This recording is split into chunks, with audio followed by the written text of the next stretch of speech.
Bayangkan tinggal di sebuah apartemen yang tampak biasa. Tetangga di sekitar hanya sesekali mengeluhkan aroma tak sedap yang keluar dari salah satu unit. Penghuninya dikenal pendiam, jarang berbicara, dan lebih sering menghabiskan waktu sendirian.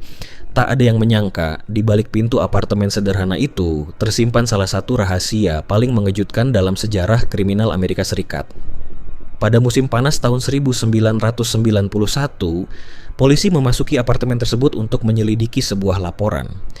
Namun beberapa menit kemudian, situasi berubah menjadi mimpi buruk.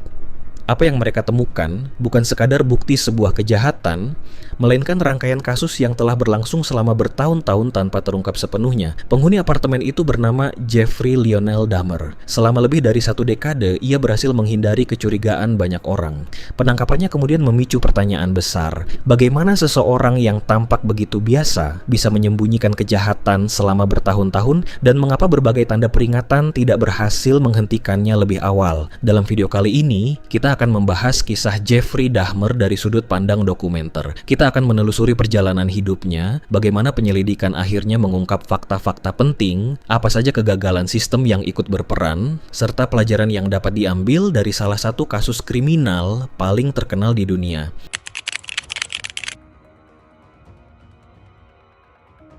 Jeffrey Lionel Dahmer lahir pada tanggal 21 Mei 1960 di Milwaukee, Wisconsin, Amerika Serikat. Dari luar, kehidupannya tampak tidak jauh berbeda dengan anak-anak lain pada masanya. Ayahnya, Lionel Dahmer, merupakan seorang ahli kimia, sementara ibunya, Joyce Flynn, lebih banyak mengurus rumah tangga. Namun hubungan kedua orang tuanya sering diwarnai pertengkaran dan ketegangan. Kondisi tersebut membuat suasana di rumah tidak selalu harmonis. Sejumlah laporan dan wawancara setelah penangkapan menunjukkan bahwa masa kecil Dahmer dipenuhi rasa kesepian. Ia dikenal sebagai anak yang pendiam, sulit bergaul, dan lebih nyaman menghabiskan waktu sendirian. Meski demikian, banyak psikolog menegaskan bahwa masa kecil yang sulit bukanlah penjelasan tunggal atas tindakan kriminal di masa depan. Jutaan orang tumbuh dalam keluarga yang bermasalah tanpa pernah melakukan kejahatan. Karena itu, para peneliti melihat kasus Dahmer sebagai hasil dari kombinasi berbagai faktor yang kompleks, bukan satu penyebab sederhana. Saat memasuki usia remaja, sifat penyendirinya semakin terlihat. Teman-teman sekolah mengenalnya sebagai sosok yang aneh, sering melamun, dan jarang berinteraksi secara mendalam dengan orang lain. Di balik kehidupan sekolah yang tampak biasa, perlahan mulai muncul berbagai masalah yang kelak berkembang menjadi persoalan yang jauh lebih besar. Menjelang akhir masa sekolah, kondisi keluarga Dahmer semakin memburuk.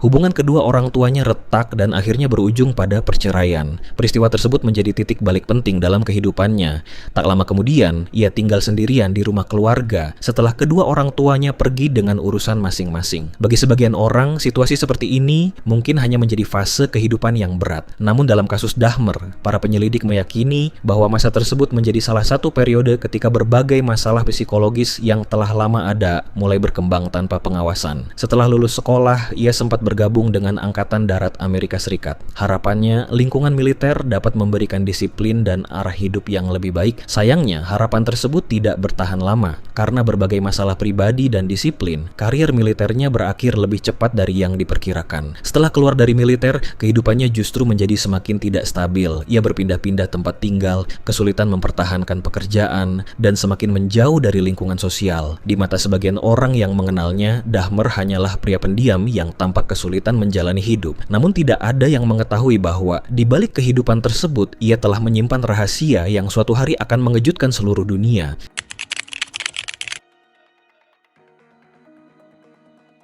Kasus Jeffrey Dahmer tidak hanya menjadi berita utama karena jumlah korbannya.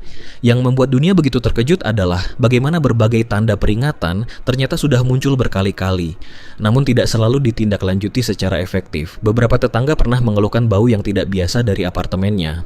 Ada pula laporan mengenai perilaku mencurigakan yang sempat menarik perhatian. Namun berbagai kejadian tersebut tidak langsung mengarah pada terbongkarnya keseluruhan kasus. Bertahun-tahun kemudian, banyak pihak mempertanyakan apakah tragedi ini sebenarnya bisa dihentikan lebih awal apabila setiap laporan ditindaklanjuti secara lebih menyeluruh. Pertanyaan inilah yang masih menjadi bahan diskusi hingga sekarang. Kasus Dahmer kemudian dipelajari oleh akademisi, psikolog, kriminolog, hingga aparat penegak hukum sebagai contoh penting mengenai pentingnya komunikasi antar instansi, investigasi yang cermat, serta perlindungan terhadap orang-orang yang berada dalam situasi rentan. Di balik semua pemberitaan yang sensasional, ada kenyataan yang tidak boleh dilupakan. Kasus ini meninggalkan duka yang sangat mendalam bagi keluarga para korban. Banyak dari mereka harus hidup dengan kehilangan yang tidak pernah benar-benar pulih. Karena itulah, ketika membahas kasus Jeffrey Dahmer, fokus utama seharusnya bukan pada pelakunya, melainkan pada bagaimana tragedi seperti ini dapat dicegah agar tidak kembali terulang.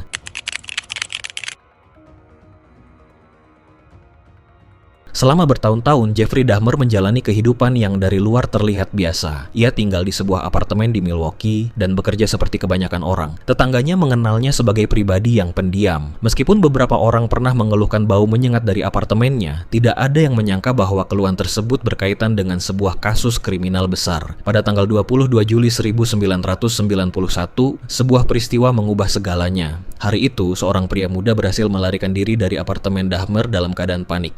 Dengan tangan masih diborgol pada salah satu sisinya, ia berlari ke jalan dan meminta pertolongan kepada dua petugas kepolisian yang sedang berpatroli. Awalnya, situasi tersebut tampak seperti perselisihan biasa. Ketika polisi menanyakan apa yang terjadi, Dahmer berusaha meyakinkan mereka bahwa itu hanyalah kesalahpahaman antara dirinya dan tamunya. Namun penjelasan tersebut tidak sepenuhnya meyakinkan. Karena melihat adanya borgol dan keterangan yang saling bertentangan, polisi memutuskan untuk masuk ke dalam apartemen guna memastikan keadaan sebenarnya. Keputusan itulah yang akhirnya mengungkap salah satu kasus kriminal paling mengejutkan dalam sejarah Amerika Serikat. Sesampainya di dalam apartemen, salah seorang petugas memperhatikan sebuah laci meja yang tampak tidak biasa. Ketika dibuka, ia menemukan kumpulan foto yang memperlihatkan bukti kuat adanya tindak kriminal serius. Foto-foto tersebut menjadi titik balik penyelidikan. Menyadari situasi yang jauh lebih besar daripada dugaan awal, polisi segera mengamankan Dahmer di lokasi. Tim penyidik kemudian melakukan penggeledahan menyeluruh terhadap apartemen tersebut. Proses identifikasi dan pengumpulan barang bukti berlangsung selama berjam-jam.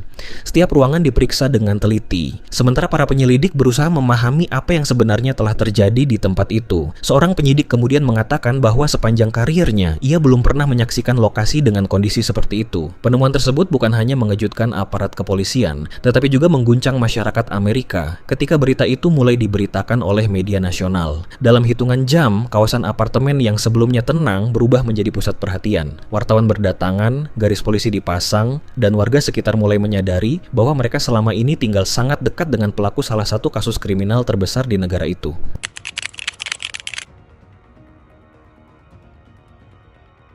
Setelah penyelidikan berkembang, muncul satu pertanyaan yang terus dibahas hingga sekarang. Bagaimana mungkin seseorang dapat melakukan kejahatan selama bertahun-tahun tanpa terungkap lebih cepat? Jawabannya ternyata tidak sesederhana yang dibayangkan. Para peneliti dan aparat menemukan adanya kombinasi berbagai faktor. Di antaranya adalah kurangnya keterhubungan informasi antar instansi, sejumlah laporan yang tidak berkembang menjadi penyelidikan lebih lanjut, serta asumsi-asumsi yang membuat beberapa tanda bahaya tidak segera ditindaklanjuti. Salah satu insiden yang paling banyak dibahas terjadi beberapa waktu sebelum penangkapan Dahmer. Dalam peristiwa tersebut, polisi sempat menerima laporan mengenai seorang remaja yang berada dalam kondisi membingungkan. Namun setelah berbicara dengan Dahmer, situasi itu dianggap sebagai persoalan pribadi dan tidak dilanjutkan dengan penyelidikan yang lebih mendalam. Bertahun-tahun kemudian, kejadian tersebut menjadi bahan evaluasi besar di tubuh kepolisian. Kasus ini mengajarkan bahwa keputusan yang tampak kecil di lapangan dapat membawa dampak yang sangat besar. Banyak ahli berpendapat bahwa komunikasi yang lebih baik, pemeriksaan yang lebih menyeluruh, dan perhatian terhadap laporan masyarakat mungkin saja dapat mempercepat pengungkapan kasus. Meskipun demikian, penyelidikan resmi tidak menyimpulkan bahwa ada satu penyebab tunggal. Sebaliknya, kasus ini dipandang sebagai hasil dari serangkaian kegagalan sistem yang terjadi pada waktu yang berbeda. Pelajaran inilah yang kemudian mendorong berbagai pembenahan dalam prosedur investigasi dan penanganan laporan di sejumlah wilayah Amerika Serikat.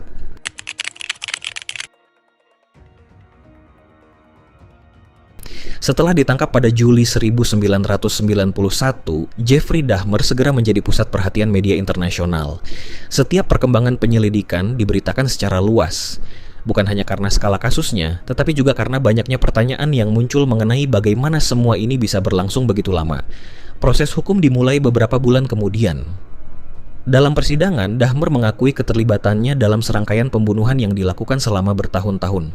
Namun pengakuan tersebut bukan berarti proses pengadilan menjadi sederhana. Tim pembela berargumen bahwa kondisi mental Dahmer seharusnya menjadi pertimbangan utama. Mereka menyampaikan bahwa ia mengalami gangguan psikologis yang serius sehingga tidak sepenuhnya mampu mengendalikan tindakannya. Di sisi lain, jaksa menegaskan bahwa meskipun memiliki berbagai masalah psikologis, Dahmer tetap memahami bahwa tindakannya melanggar hukum. Mereka menunjukkan bahwa banyak tindakan yang dilakukan setelah kejahatan terjadi menunjukkan adanya upaya menyembunyikan bukti dan menghindari kecurigaan. Hal ini menjadi dasar bahwa ia tetap dapat dimintai pertanggungjawaban secara pidana.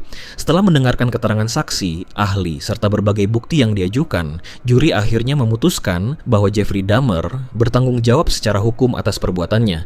Ia dijatuhi hukuman penjara seumur hidup tanpa kemungkinan pembebasan bersyarat. Bagi keluarga para korban, putusan tersebut memang menutup proses hukum. Namun, tidak ada keputusan pengadilan yang mampu mengembalikan orang-orang yang telah mereka kehilangan.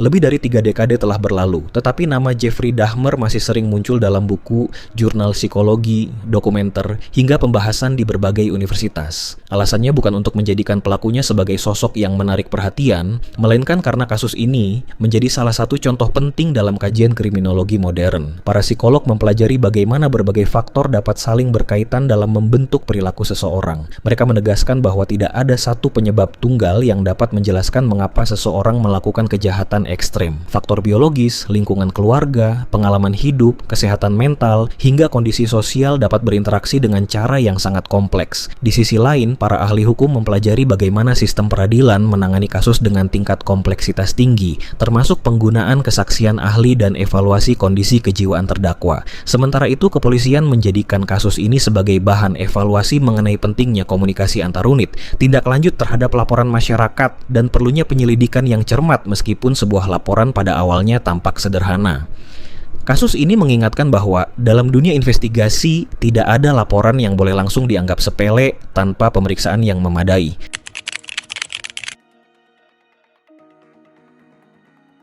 Jeffrey Dahmer menjalani hukumannya di Columbia Correctional Institution, Wisconsin.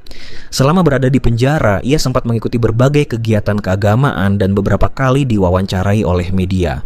Namun masa hukumannya tidak berlangsung hingga akhir hayat secara alami. Pada tanggal 28 November 1994, Dahmer mengalami penyerangan oleh sesama narapidana saat menjalankan tugas kerja di dalam fasilitas penjara. Ia mengalami luka serius dan kemudian dinyatakan meninggal dunia di rumah sakit. Peristiwa tersebut kembali menjadi sorotan media.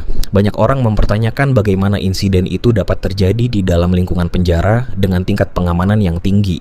Pihak berwenang kemudian melakukan penyelidikan internal terkait kejadian tersebut. Dengan meninggalnya Dahmer, proses hukum terhadap dirinya memang telah berakhir. Namun bagi keluarga para korban, luka yang ditinggalkan tentu tidak ikut berakhir. Hingga hari ini, banyak keluarga korban yang memilih agar perhatian publik lebih diarahkan kepada kehidupan orang-orang yang mereka cintai, bukan kepada pelaku kejahatannya. Pesan itu kemudian menjadi pengingat penting bagi banyak dokumenter modern. Di balik setiap kasus kriminal besar, ada manusia nyata yang kehilangan anggota keluarga, sahabat, atau orang yang mereka kasihi.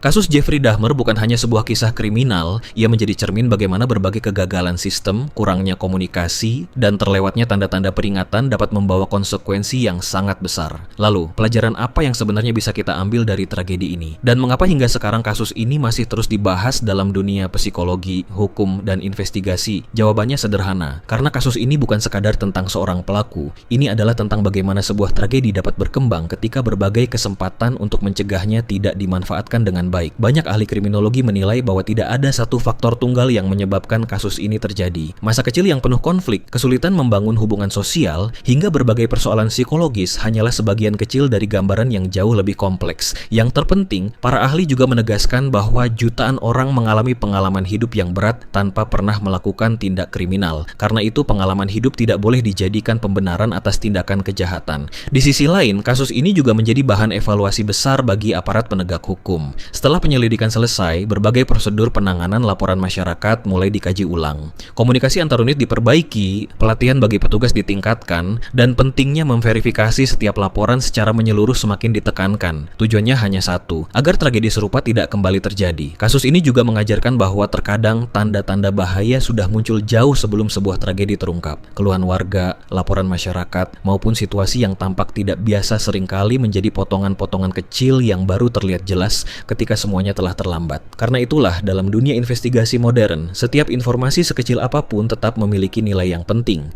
Lebih dari 30 tahun telah berlalu sejak Jeffrey Dahmer ditangkap. Namun hingga hari ini, kasus tersebut masih dipelajari di berbagai universitas, akademi kepolisian, hingga lembaga penelitian psikologi dan kriminologi. Bukan karena dunia ingin mengingat pelakunya, melainkan karena dunia ingin memahami bagaimana tragedi sebesar ini bisa terjadi, bagaimana penyelidikan akhirnya berhasil mengungkapnya, serta bagaimana sistem dapat terus diperbaiki agar kesalahan yang sama tidak kembali terulang. Kasus Jeffrey Dahmer mengajarkan bahwa kejahatan besar seringkali tidak muncul secara tiba-tiba. Ada rangkaian peristiwa, keputusan, dan kesempatan yang terlewat sebelum semuanya akhirnya terungkap. Dan justru dari situlah pelajaran terbesar bisa diambil, bahwa kewaspadaan, komunikasi yang baik, kepedulian terhadap laporan masyarakat, dan investigasi yang profesional dapat menjadi faktor penting dalam mencegah tragedi di masa depan. Sejarah memang tidak bisa diubah, namun sejarah selalu dapat dijadikan pelajaran. Jangan lupa untuk like, komen, dan subscribe. Sampai jumpa.